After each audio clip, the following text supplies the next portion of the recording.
तो स्टूडेंट्स, आपके अपने चैनल एग्जामली में आपका स्वागत है और उम्मीद करता हूँ सभी स्वस्थ होंगे, बढ़िया होंगे, मस्त होंगे और आनंद ले रहे होंगे जीवन का अपने। तो जैसा कि आपको पता है कि पॉलिटेक्निक के एंट्रेंस फॉर्म आ चुके हैं, कुछ राज्यों के आ चुके हैं, कुछ राज्यों के आने बाकी हैं। तो उसमें जो है अभी जीकप 2025 का फॉर्म आया हुआ है। ऑलरेडी हमने पिछले वीडियो में बताया हुआ है कि उसके बारे में कि इस फॉर्म की क्या प्राइस है और कब उसकी लास्ट डेट है, क्या क्या है उसकी क्राइटेरिया, इसके बारे में ऑलरेडी हम चर्चा कर चुके हैं। तो चूंकि अब देखिए पॉलिटेक्निक का एंट्रेंस फॉर्म आ चुका है, आपको तैयारी भी करनी है, आप तैयारी कर भी रहे होंगे। कुछ बच्चे तो काफी पहले से इसके बारे में सोच रहे होंगे, कुछ तैयारी करने के बारे में अब सोच रहे हैं कि अब तैयारी कर ली जाए। तो उसके बारे में चलिए बात कर लेते हैं। तो अभी देख लीजिए पॉलिटेक्निक एंट्रेंस एग्जाम 2025 यानी ये जो साल है 2025 है, इसमें जो भी फॉर्म आएंगे उसमें सबसे पहले जो फॉर्म आया हुआ है वो जीकप का आया हुआ है, यानी यूपी पॉलिटेक्निक का, यानी बीटी यूपी लखनऊ बोले आप, या इसे यूपी पॉलिटेक्निक बोले, या फिर इसे जीकप बोले, या फिर इसे ये बोले कि उत्तर प्रदेश सरकार द्वारा जो पॉलिटेक्निक निर्धारित की गई उसके फॉर्म आ चुके हैं। ठीक है, तो संयुक्त प्रवेश परीक्षा 2025 पॉलिटेक्निक, इसी के बारे में हमारी आज की चर्चा है। सब्जेक्ट कौन कौन से हैं, विषय कौन कौन से आते हैं आपके इस एंट्रेंस एग्जाम में, कितने क्वेश्चंस होते हैं, कितने नंबर के होते हैं। सभी राज्यों का अपना अलग अलग थोड़ा सा पैटर्न चेंज है, ज्यादा बदलाव नहीं, थोड़े थोड़े बदलाव हैं, लेकिन काफी सिमिलरिटीज हैं। लगभग मान के चलें तो अगर सिमिलरिटी की बात करें, सामान्यता की बात करें, तो 90% सिलेबस सबका एक जैसा ही है। किसी किसी राज्यों में एक दो टॉपिक आगे पीछे ही है, उसके अलावा कुछ भी नहीं है। ठीक है, तो चूंकि आपका अपना चैनल है एग्जामली और इसके ये प्योर आपका अपना पॉलिटेक्निक एंट्रेंस का ही चैनल है और इसमें हम डिटेल में बात करने वाले हैं। इस पर आपके सारी लाइव क्लासेस चलेंगी, यूट्यूब पर ही सारी क्लासेस चलेंगी। फिजिक्स, केमिस्ट्री, मैथ, ये जो तीनों मेन पोर्शन है, इसी की क्लासेस इसमें चलने वाली है। क्योंकि हम उसके सिलेबस के बारे में पहले चर्चा कर लेते हैं। और ये जो सिलेबस है, इस सभी को ध्यान में रखते हुए, यानी जितने भी बोर्ड भारत सरकार भारत देश में चल रहे हैं पॉलिटेक्निक के, उन सब का एक कॉमन सिलेबस लाया गया है। और वो जो सिलेबस है वो काफी एक मैच्योर फैकल्टी के द्वारा तैयार किया गया है। तो आप देखेंगे कि अगर आप इसकी तुलना किसी किताबों से करेंगे तो किताबों में एक तो दो टॉपिक आगे पीछे होगा, लेकिन इसमें एक जो आपके प्रीवियस ईयर पेपर, जो कि पुराने पेपर पूछे गए पेपर हैं आपके आपके बोर्ड के, उनसे टॉपिक निकाला गया है और एक पर्टिकुलर टॉपिक को तैयार किया गया है। ठीक है स्टूडेंट्स, तो जैसा कि आप देख रहे हैं, मैं आप पवन उपाध्याय आपको इसके बारे में चर्चा करूंगा। ठीक है, हमारा एक जो है एक एप्लीकेशन भी है जिसका नाम है एपीएस इंजीनियरिंग एकेडमी है।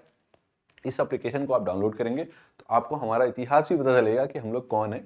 और बेसिकली हमारी आज तक की जो एंट्रेंस एग्जाम की तैयारियां होती रही है वो ऑफलाइन होती रही है। हमारी काफ़ी सारे बच्चे जो है अलग अलग राज्यों में गवर्नमेंट कॉलेज में पढ़ाई कर रहे हैं। अब चूंकि हम ऑनलाइन के मोड में भी हैं, तो एग्जामली आपका इसके लिए एक बेहतरीन चैनल है।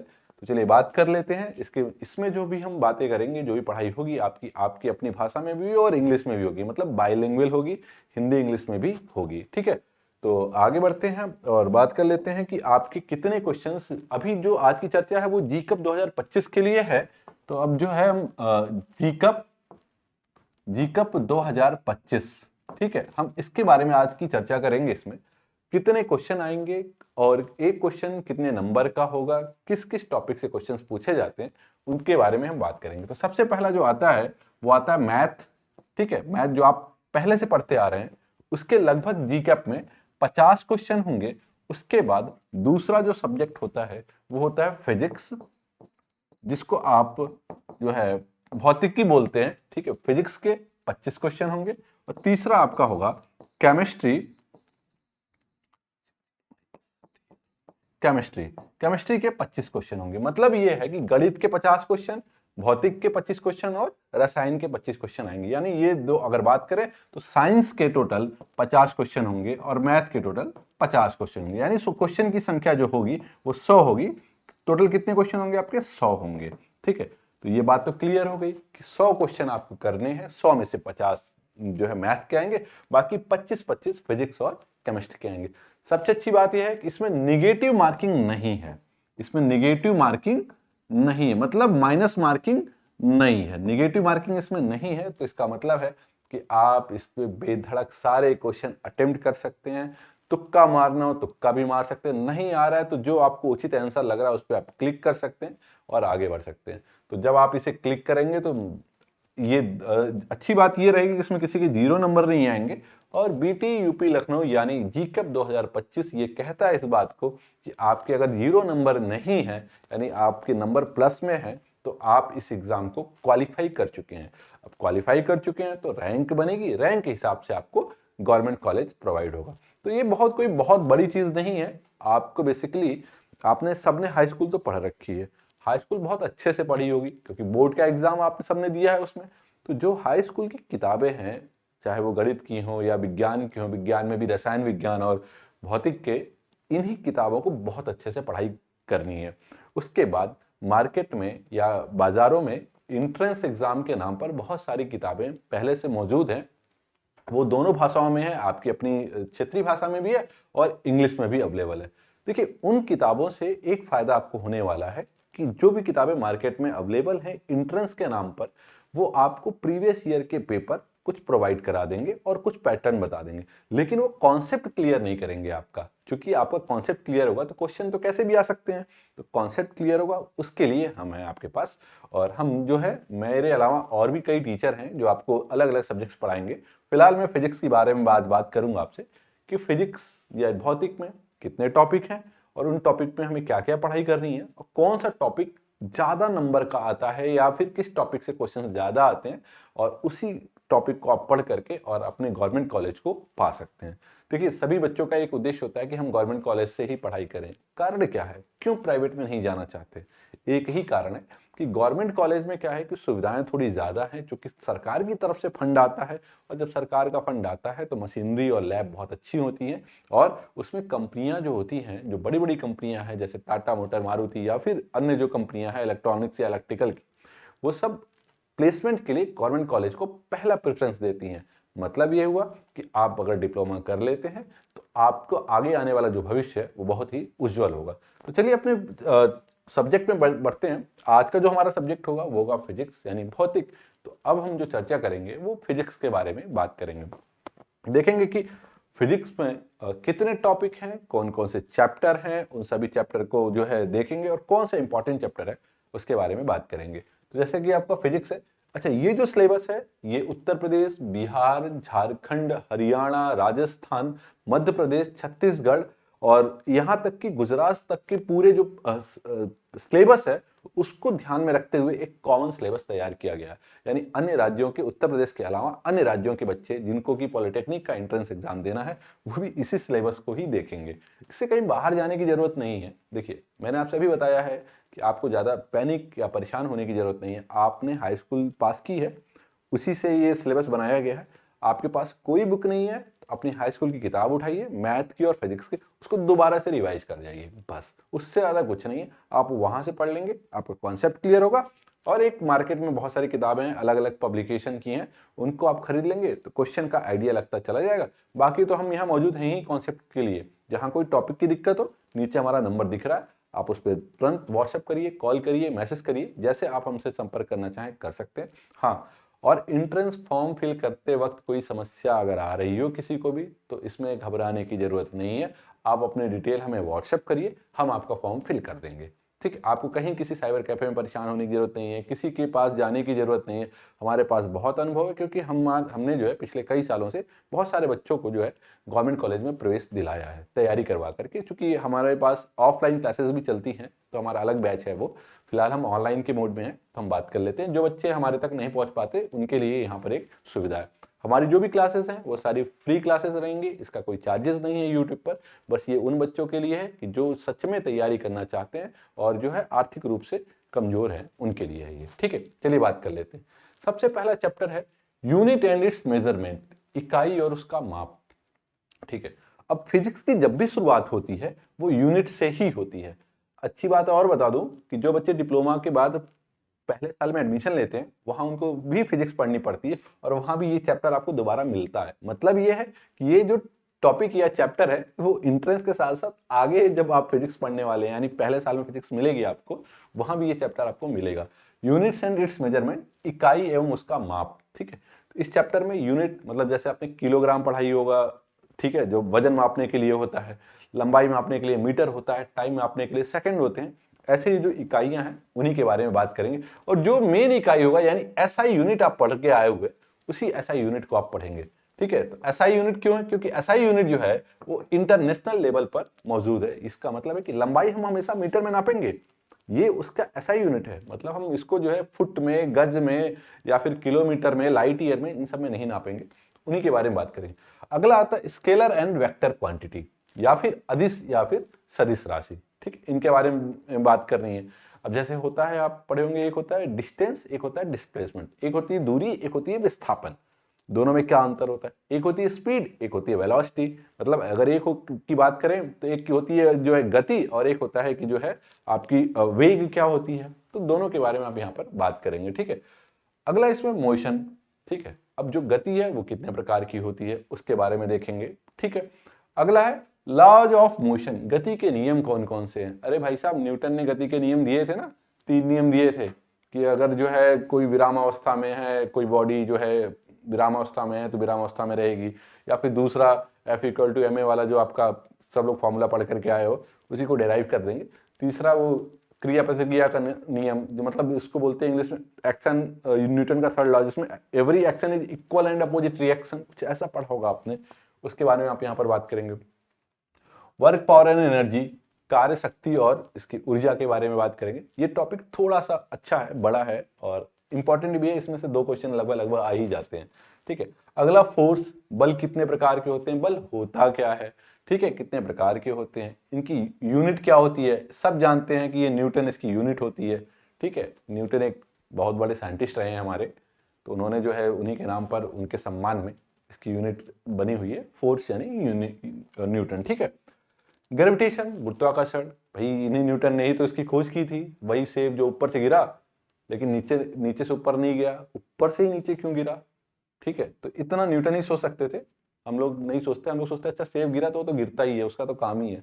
लेकिन न्यूटन ने ये सोचा कि भाई गिरा तो क्यों ऊपर से नीचे गिरा।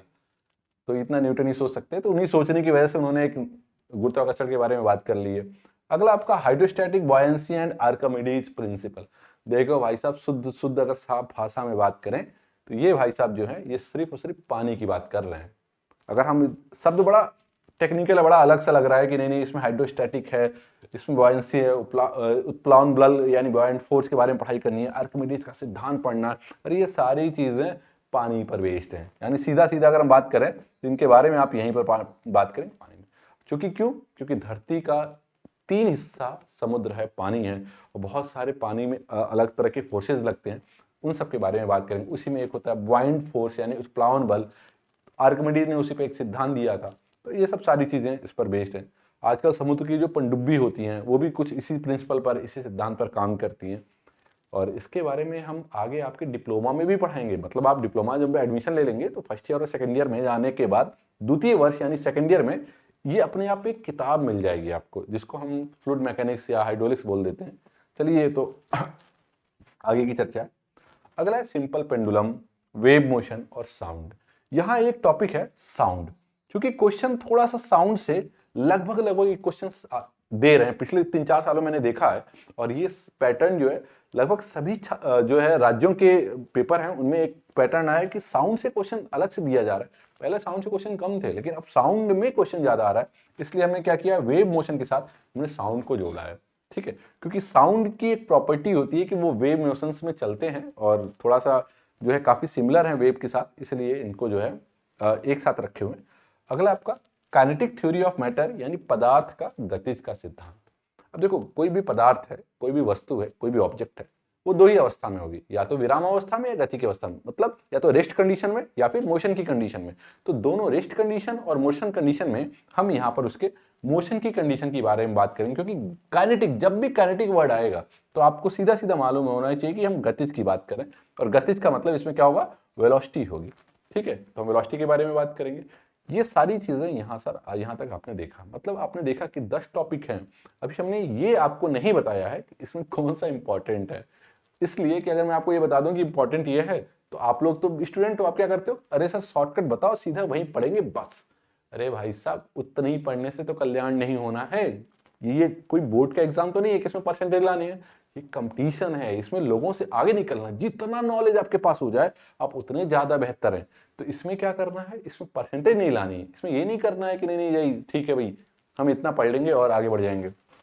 अगला आप क्या, heat specific heat, latent heat, मतलब कुल मिला के उष्मा के बारे में बात करनी है इसमें, और उष्मा भी जो है इसमें विशिष्ट उष्मा या फिर जो है गुप्त उष्मा, इसके बारे में यहाँ पर देखना है। तो टोटल अभी तक आपने ये सामने देखा 11 टॉपिक हैं। अब आप इसमें कमेंट करके बताएंगे कि कौन सा टॉपिक आपको जो है नहीं समझ में आता है या फिर जिसमें आपको विशेष ध्यान देना, उसके बारे में हम अलग से डिटेल में बात करेंगे। अच्छा, एक बात और, जितने बच्चे यहाँ पर देख रहे हैं वो अपने जिले का नाम जरूर लिखेंगे। हमें ये तो पता चले कि आप देख कहाँ से रहे हैं, और इससे क्या होगा कि आप अपने जो डिस्ट्रिक्ट है, जो जिला है, उसे प्रमोट करेंगे। राज्य का नाम तो सबको पता है, मतलब ठीक है, बच्चे बिहार से देख रहे हैं, झारखंड से देख रहे हैं, यूपी से देख रहे हैं, लेकिन आप उसमें किस जिले से देख रहे हैं। अगर कोई यूपी से देख रहा है तो कोई कहे कि नहीं मैं लखनऊ से देख रहा हूँ, या कोई बिहार से देख रहा है तो मैं पटना से देख रहा हूँ, तो आप पटना या फिर लखनऊ इस तरीके से आप अपने जिले का नाम लिखेंगे, ताकि आपका जिला भी लोग जानेंगे और हमें ये भी पता चलेगा कि किसके जिले से जुड़े हुए छात्र हमारे पास हैं। ठीक है, आगे बात करते हैं। अगला जो हमारा तो चैप्टर है वो 12वां चैप्टर थर्मोडायनामिक्स है। थर्मोडायनामिक्स दो शब्द से मिलकर बना है, थर्मो और डायनामिक्स। इसके बारे में हम डिटेल में चैप्टर के बारे में बात करेंगे। ठीक है, थर्मल एक्सपेंशन, इसको हिंदी में उष्मा प्रगैविकी या फिर तापीय विस्तार बोल देते हैं। ठीक है, और इसको एक नाम से और जानते हैं। इसको एक्चुअली अगर ये नाम थोड़ा सा अलग लग रहा तो इसको उष्मा गतिकी भी बोल देते हैं। थर्मोडायनामिक्स को उष्मा गतिकी भी बोल देते हैं, तो आप वहां से देख लेंगे। ठीक है, अगला है आपका ट्रांसमिशन ऑफ हीट, उष्मा का संचरण। हीट कैसे ट्रांसफर हो रहा है, मतलब उष्मा का संचारण, इसके 3 माध्यम है, उनके बारे में पढ़ेंगे। जैसे कुछ लोगों ने इसको पढ़ा होगा कि इसको रेडिएशन बोलते हैं, और कहीं कहीं इसको जो है कन्वेंशन बोलते हैं। ठीक है, तो कंडक्शन भी बोलते हैं, रेडिएशन भी बोलते हैं, वो सब इसके बारे में है।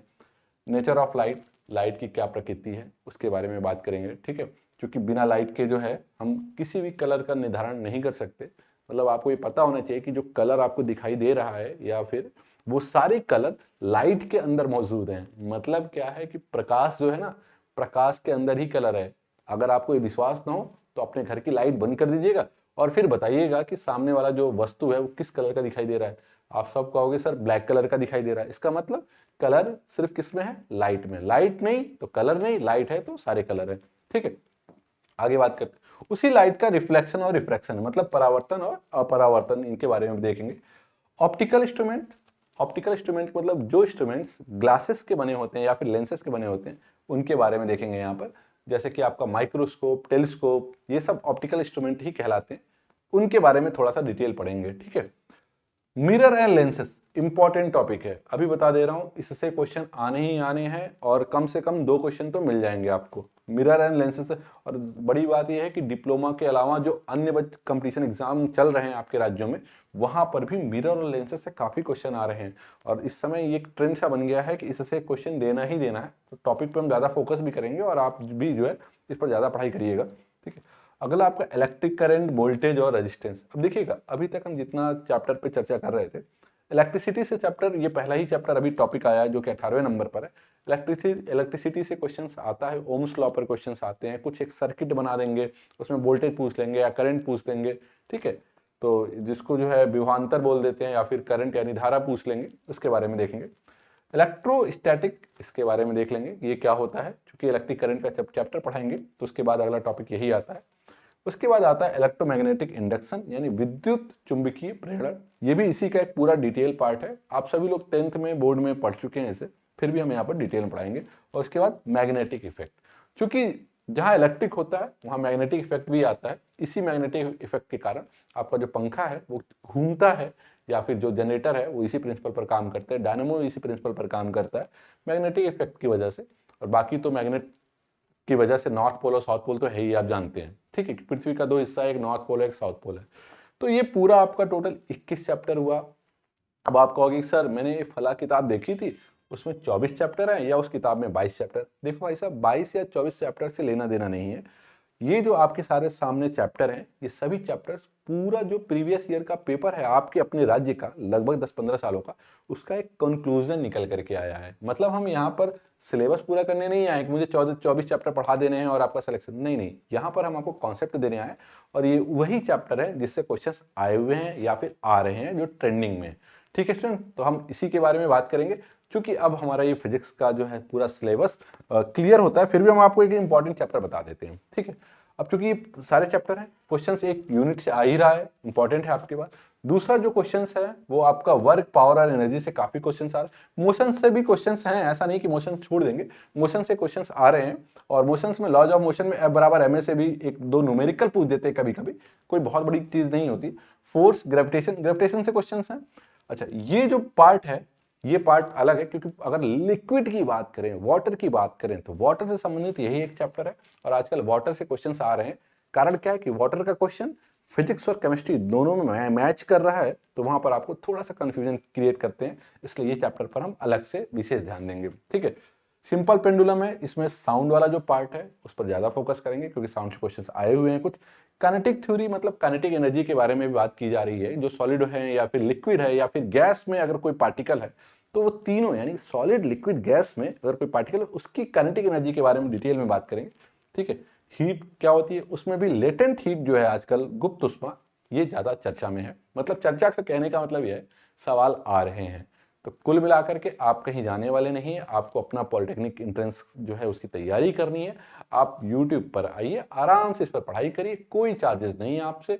और आपको कोई समस्या हो तो सीधे संपर्क करिएगा, बेझिझक, बिना किसी झिझक के। आपकी सारी समस्या का समाधान हमारे तरफ से दिया जाएगा। हमारी एक पूरी टीम है, वो आपकी कॉल उठाएगी और आपको पूरा जो है समस्या का सोल्यूशन आपको मिलेगा। ठीक है स्टूडेंट्स, आगे ये देख लेते हैं। उसके बाद कुछ चैप्टर यहाँ है, यहाँ जो इंपॉर्टेंट चैप्टर है, एक नेचर ऑफ लाइट से क्वेश्चन ज्यादा आ रहे हैं थोड़े से, और आपका फिर इलेक्ट्रिक करंट है, इससे आ रहा है। मिरर और लेंसेज से तो मैंने अलग से बात की हुई है, इस पर क्वेश्चन आएगा ही आएगा। ठीक है, तो ये हम बात करेंगे, क्योंकि अवतल और उत्तल लेंस है, यानी कॉनकेव और कॉन्वेक्स लेंस है, उसके बारे में क्वेश्चन आ रहे हैं, तो ये हम अलग से जो है चर्चा करेंगे, ये थोड़ा इंपॉर्टेंट अलग से।